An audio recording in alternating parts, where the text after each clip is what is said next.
Bonjour et bienvenue sur la cuisine de Philippe. Aujourd'hui, je vous propose une recette de gâteau antillais à la banane. Pour réaliser cette recette, il vous faudra des bananes. Ici, 5 petites bananes, environ 650 grammes. Ensuite, il vous faudra 120 g de farine, 100 g de beurre, 3 œufs, 120 g de cassonade, une cuillère à soupe de crème fraîche, une cuillère à soupe d'arôme de vanille, une cuillère à soupe de rhum et une pincée de sel. Première étape, je fais fondre mon beurre au micro-ondes pendant 40 secondes à pleine puissance. J'ai retiré la peau des bananes, maintenant je vais les couper en rondelles assez fines comme ceci. Dans un cul de poule, j'ai cassé les 3 œufs, je rajoute le sucre, ensuite je vais mettre la pincée de sel, le rhum, l'arôme de vanille. Ensuite, je mets la crème fraîche.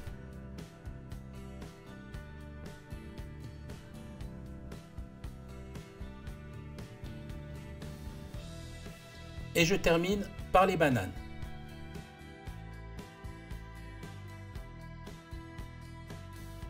Maintenant, à l'aide d'un mixeur plongeant, je vais réduire le tout en purée. Donc il faut que la purée soit assez fine. Donc on insiste un petit peu avec le mixeur.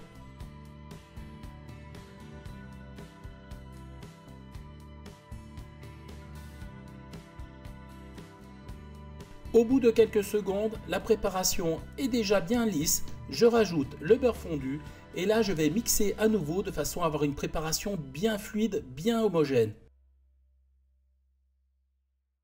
Ma préparation est bien mousseuse, on arrête de mixer. À présent, je vais verser la farine et là je vais utiliser le fouet. Donc on commence par le centre en faisant des petits mouvements et on accélère pour éviter la formation de grumeaux.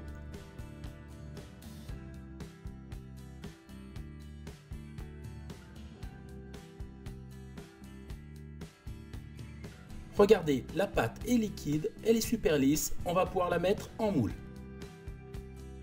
J'ai graissé généreusement un moule à manquer, maintenant je vais y déposer la pâte.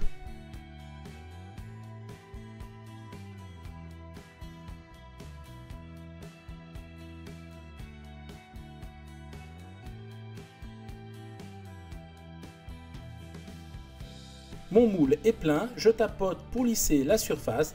Ça part au four thermostat 180 que j'ai préchauffé pendant environ 35 minutes. Tout juste sorti du four, voici le résultat. On va laisser refroidir pour démouler. Et bien voilà, la recette est à présent terminée. Regardez comme ce gâteau est joli. Certes, il n'est pas très épais, mais c'est normal, il n'y a pas de levure. En fait, ce gâteau antillais s'apparente au phare breton, c'est-à-dire c'est une pâte assez compacte, mais qui est super gourmande. Regardez, en plus de ça, il est super joli. Maintenant, on va passer à la dégustation. J'ai découpé une part, on va regarder comment est l'intérieur. Regardez, c'est un gâteau dont la texture s'apparente à un flan, un petit peu le phare breton, mais c'est pas sec du tout. Donc on va prendre un petit bout, on va goûter. Je peux vous dire, c'est réellement délicieux, il y a un goût de banane, c'est vraiment une tuerie. Voilà, j'étais super content de vous présenter cette recette, j'espère qu'elle vous a plu. Si elle vous a plu, abonnez-vous à la chaîne, mettez un petit pouce bleu, ça me fera toujours plaisir. Sinon, moi je vous dis à très vite pour de nouvelles aventures culinaires sur la cuisine de Philippe. Ciao, ciao!